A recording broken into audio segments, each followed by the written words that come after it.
তা আমরা আনন্দিত যে আমাদের দীর্ঘ সংগ্রামের পর যে আমাদের আদালত আমাদের রিভিউ পিটিশনটা গ্রহণ করেছে এবং তত্ত্বাবধায়ক সরকার ব্যবস্থাটা ফিরিয়ে এনেছে। তো এই তত্ত্বাবধায়ক সরকার ব্যবস্থা অর্থাৎ ত্রয়োদশ সংশোধনী বাতিলের পর থেকে 2011 সালে বিচারপতি খায়রুল নেতৃত্বে যেই আদালত সেটা বাতিলের পর থেকে আমি এ ব্যাপারে সোচ্চার ছিলাম। আমি বহু লেখালেখি করেছি, একটা বইও লিখেছি। আপনারা জানেন যে এটা একটা যে অসাংবিধানিক রায় ছিল, এটা ত্রুটিপূর্ণ রায় ছিল এবং এর পরবর্তী যে পঞ্চদশ সংশোধনী পাশ করা হয়েছে সেটার ব্যাপারে আমি প্রথম বলেছিলাম যে both legitimacy and legality was questionable, 2013 সালে বলেছিলাম।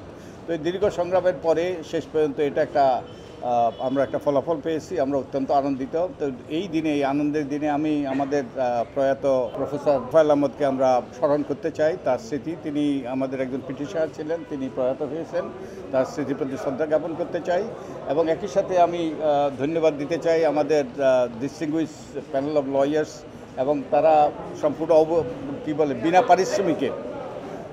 বিনা পারিশ্রমিকে এই কাজটা করেছেন দেশের স্বার্থে, মানুষের কল্যাণে।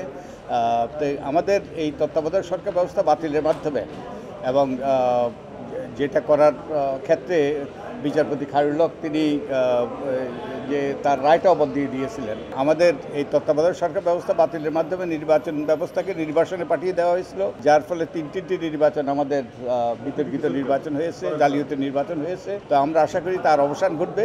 আমরা ভবিষ্যতে এর মাধ্যমে এই রিভিউ পিটিশন গ্রহণের মাধ্যমে আমাদের সুষ্ঠু নিরপেক্ষ নির্বাচনের পথ সুগম হবে। আমাদের রাজনীতিবিদ থেকে আরম্ভ করে যারাই এ ব্যাপারে ভূমিকা রাখার আছে তারা দায়িত্বশীল ভূমিকা পালন করবে এবং এর ফলে আমাদের আবার সুষ্ঠু নির্বাচনের পথ আমাদের সামনে প্রশস্ত হবে।